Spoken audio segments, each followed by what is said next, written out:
Welcome to That Pennsylvania Witch podcast. My name is Katelyn Dawn. Thanks for joining us today.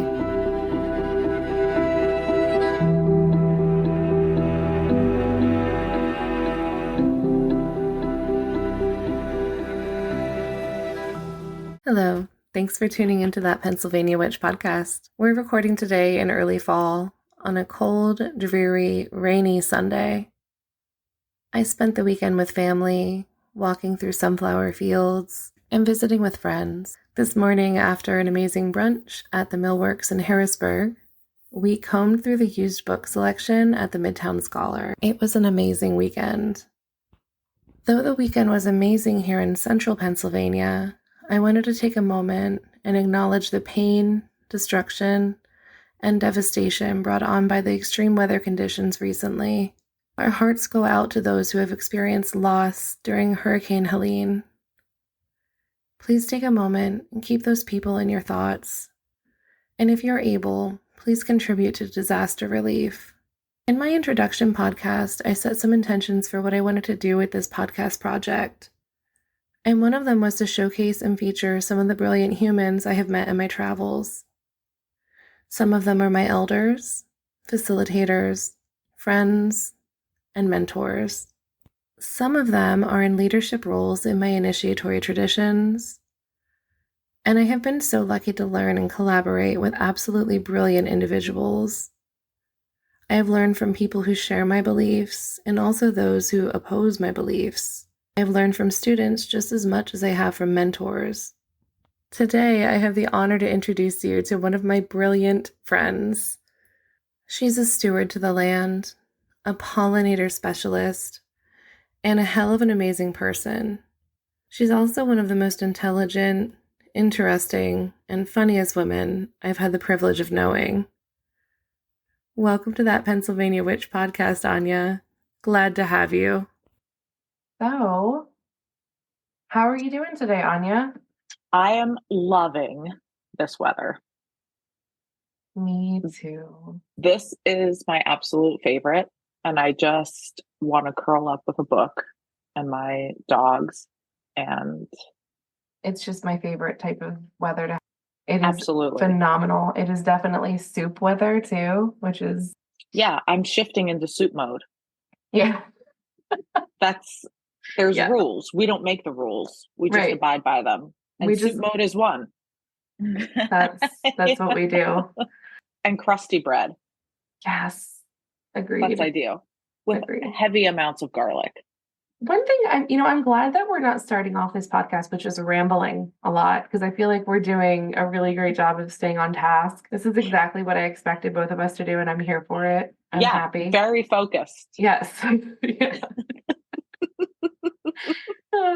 Anya, can you give us a quick introduction? Maybe a little bit about your villain origin story? Yes. So I grew up in the hills of Pennsylvania, and I lived on the same property as my grandparents, which was an unbelievable experience. And actually, I grew up in the same house as my grandparents, and then my great-grandparents lived on the property, which was incredible because... Wow, so you had like the village. You had an actual village. Truly. Absolutely. And on one side of the house, it was surrounded by this meadow that I still remember so distinctly. It had goldenrod and Queen's Anne's lace, and it was just this beautiful, beautiful meadow. And on the other side, it was this very mature, for Pennsylvania, forest with so much mountain laurel in it. And that's I just distinctly remember those two things, and like the smell of decaying wood. And so, yes, so I grew up there. 6th grade, moved to Marietta, still along the Susquehanna, just switched sides. By 1st grade, I was a full-on horsey girl, and I was going to the barn 3 times a week as a 7-year-old. I was begging the owner. I was like, can I work here? I'll do it for free. I totally relate to that. Anyway, she made me wait 3 years, so that was nice. And she didn't make me work for free. She paid me as a 10-year-old. So that's probably the most Virgo thing I've Oh ever yeah. done in my life. Can I have a Just job at 10? I need negotiating to for a earn my own job. way. Yes. Well, can I Yes. tell you that as a Capricorn, I did a very similar thing. So Perfect. as always, you're in good company. You already know Yeah, this though. I do. I do. I feel very at home. And yeah, and I've traveled. I've been lucky enough to travel the world. And after all that, I decided to come back, and Marietta is the place that I put my roots down. And there's just something about this part of the world. We get seasons, we get all types of weather. The people here are really, for the most part, grounded and delightful. And this is the old part of, I mean, the whole world's old, obviously, but along the Susquehanna, like I just feel there's extra magic here and extra depth that is not always found in other parts of the world. Oh yeah, I agree with that too. I ramble about that quite a bit. It's an easy thing to ramble about. It's also hard to describe. Um, Yes. I've heard people describe the feeling of just ancient wisdom or just something that you can't even put your finger on when they travel to Europe because the buildings are so much older than anything we even have that's man-made in the United States. And I feel like it's similar. When you explain to someone who lives on a newer mountain range or who lives, near a river that formed more recently, it's almost, I hate to be a little pompous, but there's nothing like it. And maybe it's There's because nothing like it. yeah, and maybe it's because we call it home. I don't know, but it's really But there's something powerful. about, you know, there's something for me, especially about the Appalachian Mountains. That's just, this is where my people are from. We're from Yeah, Scotland, we're from Ireland, and the Appalachian Range runs through there, which is a fun geological and geographic. Is it both? Can it I be don't know. in Okay, both like categories? I think I mean, it's becoming more well known, It but is. only recently. And I think that that's really special because I think a lot of our ancestors that did settle in this region, they felt that. They knew for Yeah. sure, undoubtedly.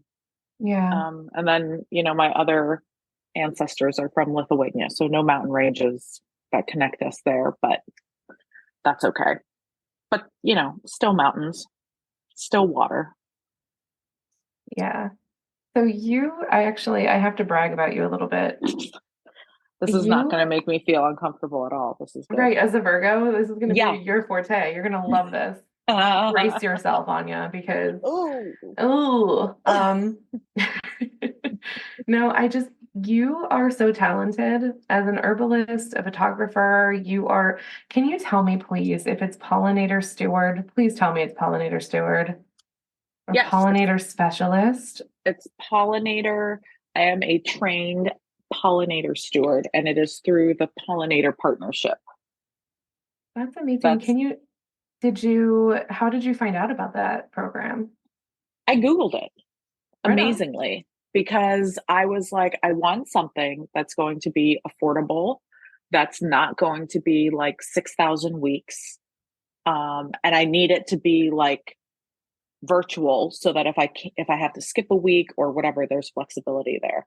So I found this pollinator partnership, and lo and behold, they have this program, and it is a nominal fee. They also offer scholarships, and then it is I think 7 or 8 part series. It's a module, and you can watch live or you can watch the recording of the module. They suggest that you take notes. So obviously I filled a notebook and wrote down verbatim, obviously. Mhm. Exactly. And then at the end, it's not really a test, but it's more, what did you take away from this? And they read over it, and then you get a fun little certificate, and then you even get a pin, which is Hmm. the whole reason I did this. Just kidding. But It's a contributing factor. I mean, who it, doesn't love? it was weighed heavily. We'll just leave it at that.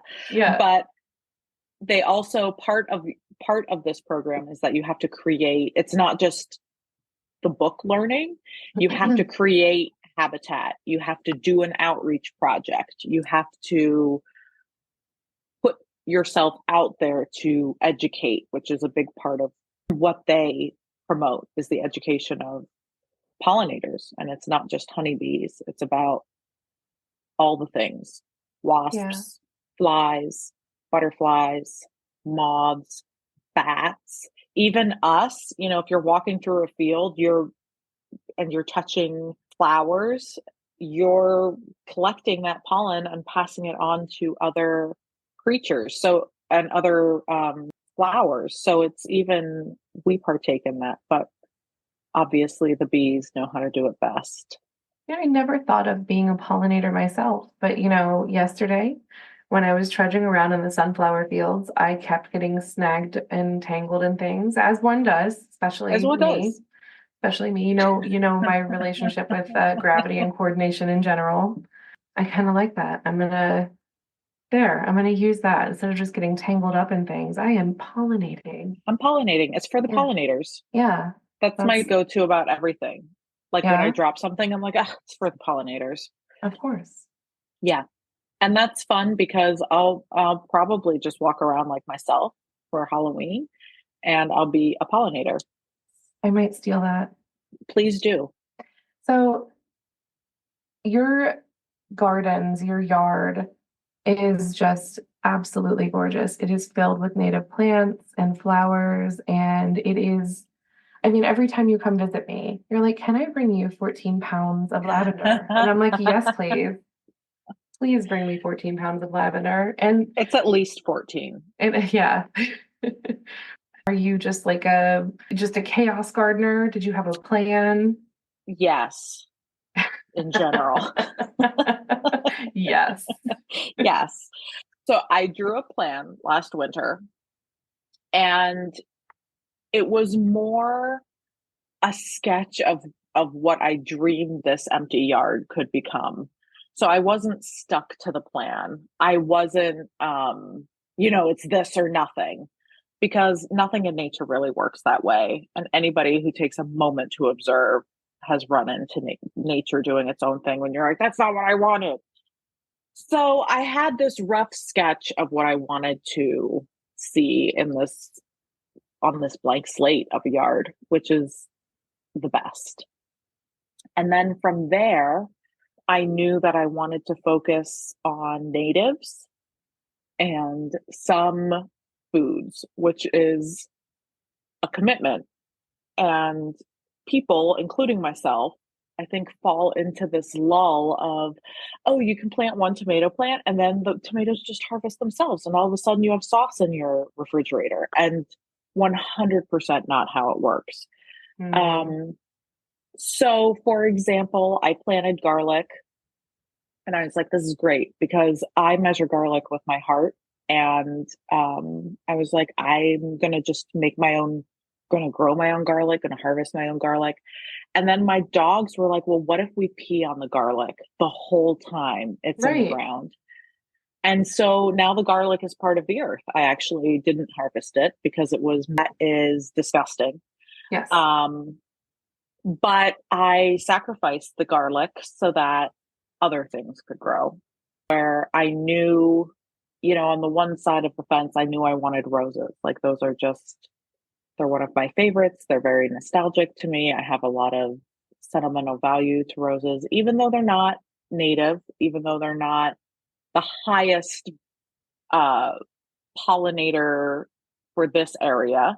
Mm-hmm. They're beautiful and they still offer me, like I can see them outside my window right now and they just offer me such joy. So I think part of it is to not be a purist in either direction, only natives or only ornamentals. There's room for all of them. And the other thing is knowing the workload. So with food, for example, you're going to have to harvest it or it's going to go to seed. Now, if you want that, that's fine. And if you plant English ivy, well, that's listed as an invasive on many sites, and it's going to take a lot of work to control it. So, okay, you can plant it, but just know that you're going to have to do probably weekly maintenance to keep it from Oh, taking yeah. over everything and boring through the mortar in your house, because it will. So I think it's just figuring out right plant for the right place. If you don't want maintenance, then a lot of our natives, like echinacea, there's lupines and echinaceas and various other plants that will spread, but not at such a rate that it's uncontrollable. Right, like mint. Yes, exactly. I made many errors with mint when I was first starting out. Um, Anya, that's amazing, and your yard is absolutely gorgeous. I just when Thanks. when you get a chance, for those of you listening, please click on Anya's website and just take a look at all of her gorgeous pictures because a lot of her flowers and plants and it's all her own. She's raised it. It's beautiful. What True. is one thing that someone can do? So me, for example, I'm a pagan. I'm witchy. I absolutely grow plants to use for food. I use them for teas, for smoke cleansing. Use them for spell work. What would you recommend someone start off with if they want to start getting involved in creating a pollinator haven, but they don't have a lot of time or energy? What is one thing they can do to get started? That is such a good question. And I think it's such a misnomer that, oh, I don't have time, or I live in a small space, or I only have an apartment, I can't do anything. You sure can, whether you live on a billion acres. And if you do, let me know where, because I'm interested. So can I Or if you're sublet? in, Can I sublet some acreage so I can grow I Katelyn need some like more five. lavender? Yeah, Yeah. I just need like five. You can take the rest. I'm not greedy. Yeah. Right. I would say start with something that you know you're going to use and that you know is safe to use and that you are somewhat familiar with. Don't start off with an herb where you're like, I've never heard of that, or a plant, never heard of that, because it's going to be too overwhelming. The light Yeah. needs, the water needs, anything else. So start off with something simple that you can even have in your house if you want. It can be in a pot, something that's happy in a pot.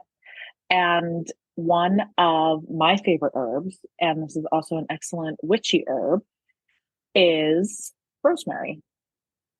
Rosemary is cleansing. Rosemary tastes delightful on pretty much anything. You can dry rosemary and use it for smoke cleansing. You can eat it off the bush if that's, if you're If into that's your that. thing, you're into Yeah. that. Yeah. We And the don't other, herb shame. we don't herb shame. No. Absolutely not. If you want to just eat some gnaw and some rosemary, good for you. Go get Yeah. it. It's also said to be, you should plant it outside of your front door because it does have protection powers. It makes a delightful oil if you clip it and put it in olive oil or jojoba oil if you use it for yourself. You can also toast it and put it on potatoes. Love potatoes. Okay, Oh we can't get man. sidetracked with potatoes right We now. We're can't talking get too about sidetracked. rosemary. Right, because neither of us have had dinner yet. So if we start with Exactly. potatoes, it would, Game over. right. It's not going to end well. So we love potatoes. Okay. But rosemary, back to rosemary. And it smells good pretty much however you have it. Like I always have some hanging somewhere. I have 4 plants of rosemary in my garden right now. Please tell me why. I don't know. I love it. I make babies of it. Like if you clip the non-woody part of the rosemary, you can stick it in water and it will root and you will have 1,000 babies. Really? Yes, but it has to be the non-woody part. The woody part is done and will not reproduce. Well, that is good to know. Yes. And so you have endless supplies of rosemary. Like I have some in my windowsill right now. Do I need more plants? No. Am I going to make more plants? Absolutely. No questions asked. No further questions. It's a Yeah. compulsion at this point, maybe. Basically, I'm like, oh, the rosemary jar is empty. I have to go make more babies. Yeah. Yes. Rosemary babies. Yeah. To be clear, not Rosemary's Baby. Right. That's a whole different thing. Totally different That's ballgame. a different. I'm so glad this isn't on video because I just I adore you, and you're so funny. And I keep muting myself so I can just cackle, and you can see me. It's not attractive. It's not like the attractive laugh that some people have. Very Mine is demure, very mindful. not at all demure or mindful, actually, for me. It's like a lot of unattractive shaking. Not great. Jiggling, if you will. That's how Yeah, I that go. is I jiggle. absolutely correct. And it's not Yeah. ideal. I do. I love rosemary for remembrance. I love rosemary Yes. for just everything. I mean, isn't it supposed to actually have properties that are, for those of you who aren't woo-woo and who are rolling your eyes, Mhm. some of my relatives who I've guilted into listening to my podcast, it does actually have some health benefits as well, if you're Yes. not into the woo-woo. So, Yes. It absolutely does. And it also is known to help with like skin balance. oh, If you make rosemary spray, you can spray it on your face, on your hair. It has benefits there too. It's just like this overall delightful plant. And if there's one plant that I could say, it can be inside, it can be outside. It's very versatile and it's very hardy. Like when I took my two rosemary babies, not Rosemary's Baby again, hmm hmm I planted them next to my pond. And, the first, I let them get used to being outside. And then they went from under the porch into Pennsylvania July sun, which is what, like 26 hours out of our 24-hour days, I think, is right. when I what think we it's get I think sun. it's more than that. It Yeah, feels like yeah, it. yeah, Yeah. for sure. And the degree of what, like lava. So, Yeah, yeah. it went from a very comfortable place to this very harsh environment. And it got sad for a little bit. It was a little shocked. And really, I couldn't blame it. But I walk by it and I talk to my plants, which is a funny thing. My grandma still laughs at me. She's like, "You talk to your plants?" I'm like, "Listen, you do too." So, You're just, not fooling anybody. yeah, exactly. And they came back and they're fine now. So I think it's very Yeah. It's diverse. it's diverse. It's multi-purpose, the Yeah, multi-purpose herb of that's rosemary. it. I think it is. It's so beneficial, and it's just the smell is amazing. And it deters bugs. It's a natural repellent. Really? I didn't know that Yes. about rosemary. I knew that about a few other plants, but that's Yeah. awesome. So again, if you want to chew it and smear it on yourself, no mosquitoes. It's also good to know. So you actually are a gardener for hire at this point, aren't you? I am. It's a A new new thing. venture? Okay. Yes. And it was the final point of the Trinity for three services that I offer, which is Okay. photography, equine massage, and garden consulting. And, I was thinking actually earlier today, what brings those three things together? Because they're really quite unsimilar. And I realized observation brings those things together, patience and acceptance that things aren't always going to be as you planned in your head. And maybe not everybody has that, but as a Virgo, I have a very clear idea of what I want to see. And at times in my life, it's been really hard when that vision hasn't come to fruition or it's a little bit off. And then I feel derailed because something out of my control changed. Um, and through this observation and patience, and especially photography, like children do not care what your vision is. They have their own vision, and it's beautiful because they are playing and they are running and they are so authentically themselves without any inhibitions. It is a beautiful, beautiful thing to see. And that's taught me so much. And their parents are like, "Oh my gosh, I'm so sorry. Jimmy, sit down, fix your very uncomfortable white shirt that I don't want you to get dirty. Don't sit there, sit over here." And I'm like, let little Jimmy do what he needs to do. I'm going to follow him around. And they're always shocked when they get these most beautiful, genuine smiles from their kids, not the emoji ones, but Yeah. like actual smiles from their children. And it's so beautiful. And same with horses. That's an animal. And if Yeah. it doesn't want you there, it really could just, you know, make you leave. Oh yeah. Oh yeah. Yeah, That's maybe leave this mortal coil. We don't know, but they are very powerful.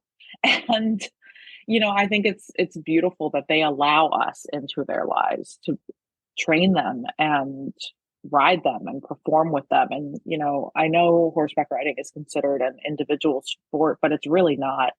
It's a mm, team sport.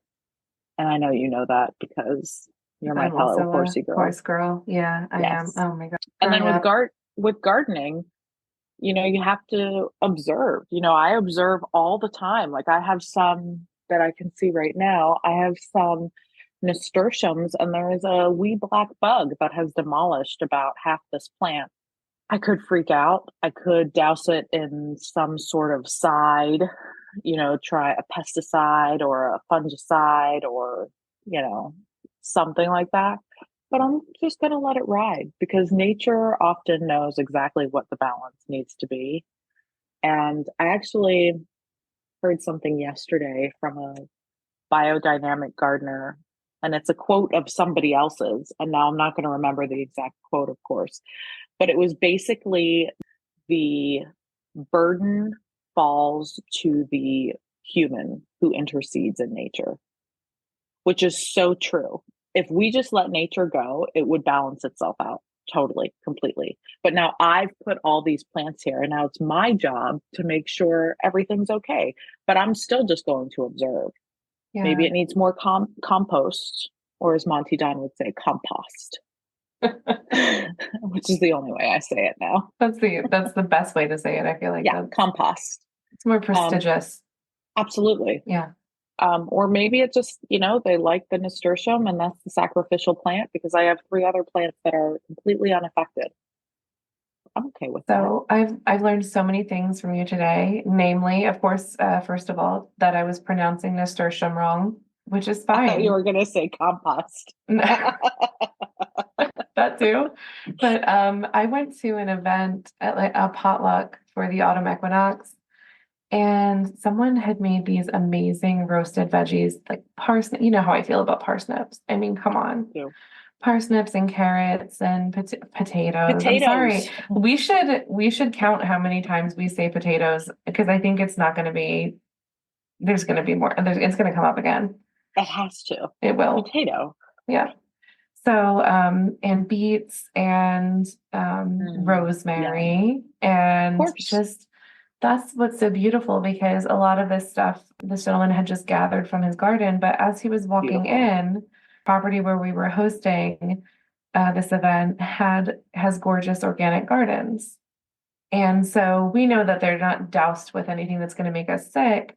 He grabbed some nasturtium flowers, which they're edible, and put them on Yes. top of the roasted vegetables. And it just, not only was it beautiful, but they're very good for you too. They have a lot of health benefits. They taste good. I think that Yes. people used to eat flowers a lot more. I think part of that is because a lot of our stuff we don't grow ourselves anymore. So we can't necessarily always trust where they came from. And There's a huge disconnect mm, because going to the grocery store and seeing things in its nice plastic package is very different than walking out to your garden going, what is available to me today? I have a tomato, one tomato. I have some rosemary. I have some Swiss chard. What am I going to make? A salad, food for my bearded dragon.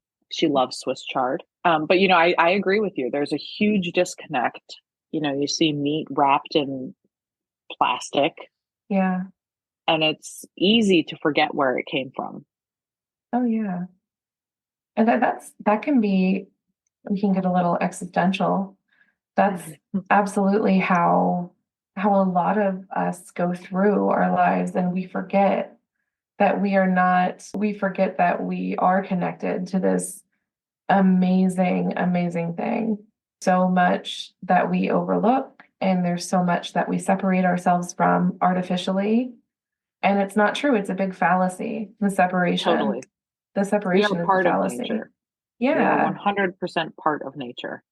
Yeah. We don't rule it, we don't own it, but we do engage with it every single day. And I think it's how we want to engage with nature that's so important. I go out to my garden and I don't think I'm going to dominate this land.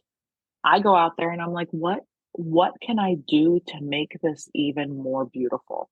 How can I beautify what is already here? And that, as sometimes that results in someone, not me, obviously, but somebody getting a whole pile of wood chips that's bigger than her car. Obviously not me. When piled they on the didn't even street. Piled on the pile on the street. street, the one-way street. Yep, yep. Especially when she didn't even have a wheelbarrow. So she just willy-nilly decided to get wood chips and come up with a plan later. It was me. I was the person who it was. I remember I just wanted seeing, to make it clear. I remember seeing the text and the post, and I think that it was taller than you. It absolutely was taller than me. It was a little bit taller than my car, and a little bit wider than my car. And I drive a Nissan Murano, so I do not drive a small car. So go big or go home. My husband is still married to me. Right, after the shock of looking outside and seeing a behemoth pile of wood chips. That also, did he help you with? Help me. Yeah. I couldn't have done all this in the garden. Well, I probably could have, but it would have taken me a lot longer. There would have been a lot more cursing, a lot more everything. But he is absolutely 100% a land steward, even though he doesn't want to admit or place that label on himself. He has done so much for this land, and he tends it in a completely different way than I do. And I think that different perspective is so important. Although I would like him to leave more things. Like, he really likes to pull out weeds, and I'm like, just leave them. He's like, it is a weed, Anya, and I am removing it. I'm like, oh, you will at least put it on the compost pile, which he does. So, please, on the compost. On the compost. Monty Don would be so proud. So you are brilliant. And I love that now that for some reason, I know so much about geology and the history of this area. And I know a lot about the trees, but I didn't know much about the plants in central Pennsylvania. And I keep thinking aloud, and then things keep happening, because I said it would be really cool to learn more about, all of these beautiful plants that are growing on my property, because I live on this awesome ridge, and at the edge of the woods, there's so much beautiful. Your property is stunning. Well, I love that we let it go. Like, we have little homes for the pollinators. We've left the leaves in some areas. We started planting, and I said aloud, I wish that I had more people who knew about native plants. And now here we are. So now I'm driving down the highway, and I'm like, oh, that's mullein. That's a mullein. That's a mullein plant. I have a hysterical story about mullein. So last year, I knew that for Samhain, I wanted to have the witches' candles. I wanted to have those dried mullein. The torches. Yes, like sentinels, and so I have this beautiful arbor that comes into my yard. And I was driving down a road, and I saw the mullein torches, and I thought, you know what? I'm going to do it.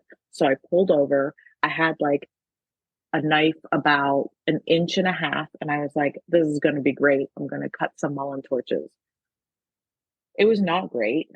Those things are woody and tough and do not come down easily, which is all a testament to how mullein works in general. And I should have known better. Anyway, I persevered, and I got 2 of the torches, and now they are on either side of my arbor, and they have been there for over a year. And I love them very, very much. But part of the beauty of bringing these mullein torches in is that their seeds went everywhere. I mean, I had free range mullein growing between the cracks in my cobblestones. I think I still have some in the yard. I'm not sure. It's popping up some places in the garden. It's popping up in the crack in the sidewalk between like the street and the curb. And my husband was like, we have to pull these out. We have to. I said, no, just let it go. We'll pull it out later. Like, I'll harvest some of the leaves. And he said, nobody else has plants growing out of their sidewalk. And I said, that's fine. They won't know that it's us that put these here. He said, honey, it is the most obvious thing in the entire They'll world. know. They'll know. Gee, who could have done this? Who on our block? What a mystery. But anyway, now when we run, I also got chicory from the side of the road that I planted in my garden. And so now my husband, he asks, he says, is this roadweed? Do we have more roadweed in this garden? So please put a bookmark in there, because I have a funny story about my husband getting really upset with me about purchasing plants. I'll get into it, but I want to talk about mullein torches for just a second, because I have to, because I just am compelled to ramble about them for a little bit. Please. One of my friends told me about them, and I had seen it done before, but of course I didn't know we were using mullein. I just was assuming it was just some stick or whatever. We do it around Samhain. So the mullein torches are generally made with beeswax, but it's a really great way to use up your old wax from the year. So if you have candle ends or, just bits of wax all over the place, and what pagan person doesn't, melting it down and pouring it on the dried mullein. They're also called hag's tapers or corpse candles. I've also heard them called witches' candles, which is like a combination of everything you just said. Yeah, and some people say that they use them to honor Hecate. Some people them for works with spirits or working with ancestor veneration. The energy that comes off of them is incredible. It's no joke. And mullein, the torches specifically, have been known to give off a protective energy, which is why I have them at the entryway to my property. So you have to go through that gauntlet, and then you have to pass rosemary. So, do you have anybody that hovers? Not yet. Not yet. That's happened to me before. Yeah. It's funny. It'll happen someday. Oh, one day it'll happen. No doubt. Yeah. Does my dog count? No, oh, your dogs can do no wrong. Definitely can do wrong. No, it's a different shot. Poor baby angels. Oh, the story about Tyler. I feel like I'm just constantly I'm portraying him as like a curmudgeonly. Okay, to be fair, we were at this native plant sale, and I was, oh my gosh, jazzed. I was getting spice bush and pawpaw trees, and I was getting herbs, and I bought way too many things without having any sort of idea of where they were supposed to go, not taking anything into consideration, such as what parts of my yard were shady, what I could grow in the woods, what I could grow in full sun. No idea. Just buying things. Just vibes. Just chaotically, yeah. So we're on our way home, and of course it's kind of pricey. It's worth it though, supporting these local farms and greenhouses and nurseries that grow these native plants, and they use eco-friendly methods. So I'm all about it. But as we're driving home, I think I know where you're going, because I think Dennis did the same thing to me when we left. So all of these damn plants that we just spent, $150 on are growing on the side of the road, where we could just yank them up and take them. So really, Anya, you were being frugal by hacking away at those, at the mullein on the side of there. Although I wish I could have seen that. Were you on like a major road? Oh yeah. Of course you were. Yeah. Mm-hmm. Yeah. Just looking at people that drive by, mind your business. Yeah. It costs you $0 to stay in your lane. Yeah. Early, please don't run me over. Right. Yeah. We went to a native plant sale, and Dennis said the exact same thing, because thereafter we went to the native plant sale and then promptly went to San Luis State Park. And he was like, there's $5, there's $5, there's $5, there's $5. Wow, honey, look at all these plants. I just see money. Right. Yeah. Right. Yeah.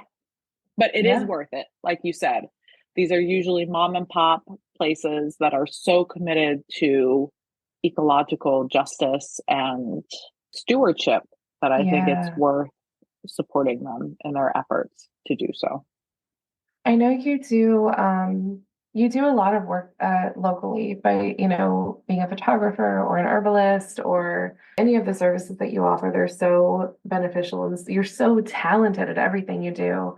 I mean, no, I mean, I can't take much more. when everybody clicks on your website, they're going to know because, but I love it. I think what you do is so important. And I can tell that you're really passionate about it. It's a good thing to be passionate about.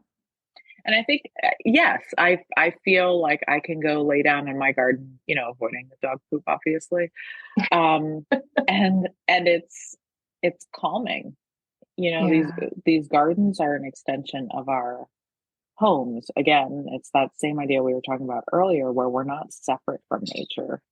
We are one with nature. And, a lot of the outside comes inside for me. Like I have the herbs hanging up to dry.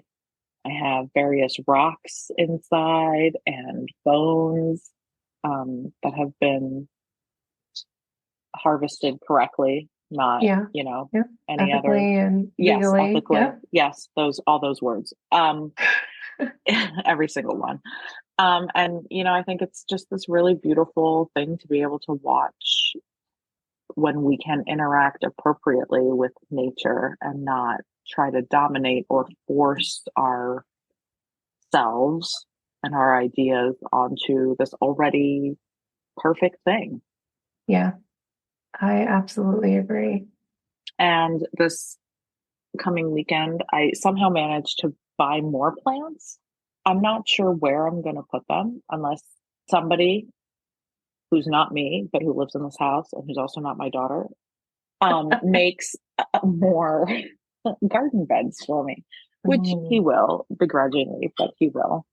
And so then I hope to plant them all, and next year it will become even more wild and delightful. And I'm very excited for that. What are you doing next weekend? What am I doing next? Well, next weekend's next weekend's pretty busy. I have a Druid retreat. Busy. I have a Druid retreat to go to on Saturday. On Thursday, this upcoming week, I am teaching a class, Paganism 101, at the Bewitching Moon in Mechanicsburg, which is one of my favorite places. I love the Bewitching Moon. The owner, her name is Maggie. She's the sweetest person. I've met some amazing people doing this. I'm not sure why people decide they want to listen to me ramble, but in the classes, it's so much worse. So, Anya, there are other local places that you work at or that you help and volunteer at. You said something the other day, and I don't know what it means. Regenerative farming? Yeah. So the quick synopsis, because I could ramble about what regenerative farming is, but I wanted to do it like in less than 3 hours. Let's finish up by talking about something that's going to take the rest of the evening. At least 4 hours. Right. Yeah. Leave it to me. It aims to improve the health of the planet through the health of the soil. So it's really like if you Googled it, you would see that a lot of it is like trees, images of trees next to farmland. They will take into account things like not tilling and not turning over, really important parts of the soil.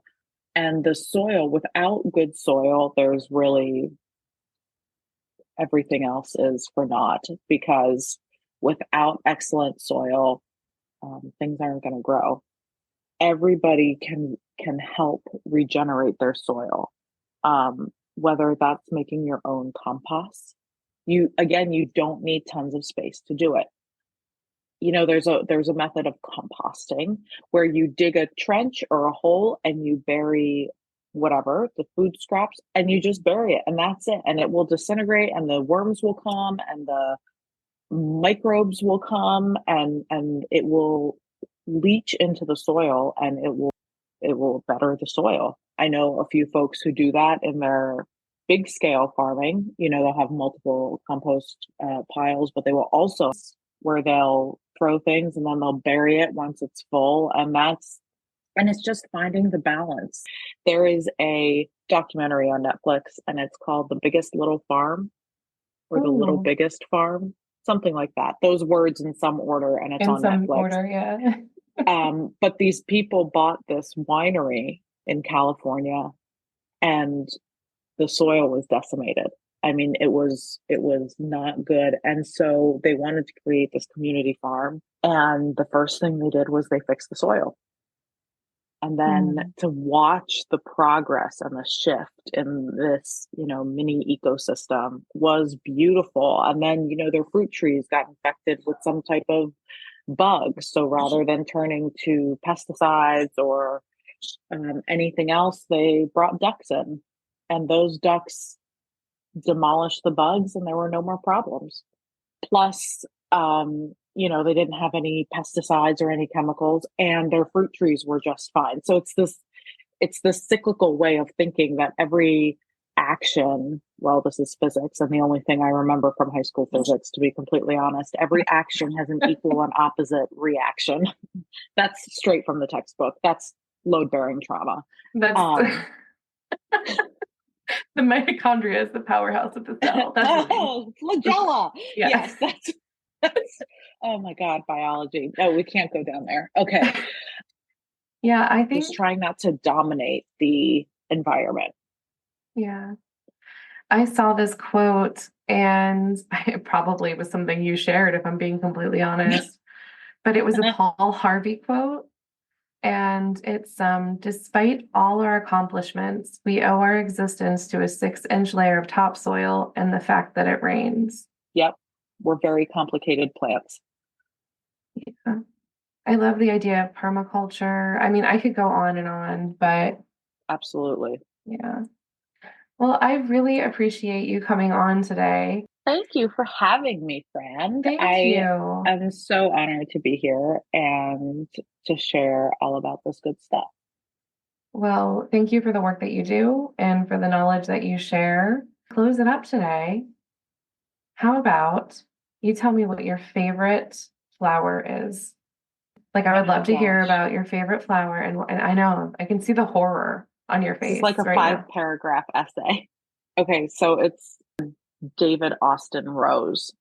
Ooh. And it's a very specific type of rose, and it's very, very layered, and I love these roses. Okay. Are they also called what are those English roses? Really? Yes, that's a David Austin rose is a type of English rose. Yes. They smell so and they amazing. have amazing names like Lady of Shallot or Olivia Rose Austin. And they're very specifically cultivated to look the way they look. And I have them growing over my arbor, and for whatever reason, I absolutely love them. They're not native. They're not super great pollinators. Like, bees look at them, but I'm not sure they adore them. I just love those. I love that. I can't afford my rose addiction. So that's actually what happens there. I have several things like that. It's getting out, as the children say, out of pocket. It's getting out of pocket. Yeah. That's the Riz. That's the, or whatever. I'm not hip with the youths. I don't know these things. I try, but mostly I just have my nieces and nephews rolling their eyes at me. So yeah, that's I enjoy it. I revel in that, actually. Absolutely. It's our constitutional right to embarrass the youngins, I think. Yes. It's in there somewhere. Your dues. Yeah. Right. Just read it. It's in there somewhere. I'm pretty sure it's like the 16th Amendment. I think so. Yeah. It should be further up, but it should, but yeah. Potatoes can't be choosers, so. Yeah. There it is. See, we promised it was going to happen again. Yeah, we do. Promise fulfilled. You're welcome. I hope you come on again, because I have so many things I want to ask you. We can start an Ask Anya column. I'm just kidding. You're going to have 75 people sending you messages about English roses, and then 20 people telling you that English roses are the worst flower and that you're wrong. Correct. Right. Yeah, that's all right. You're entitled to your wrong opinion. It doesn't bother me at all. It costs nothing to stay in your lane. It costs nothing. $0. It does. In this economy, you need $0 things, and that is one that you can fulfill all by yourself. It's beautiful. An excellent reminder. Yes, indeed. I am so grateful for you. I hope you have a wonderful evening. You as well. And thanks everybody for tuning in.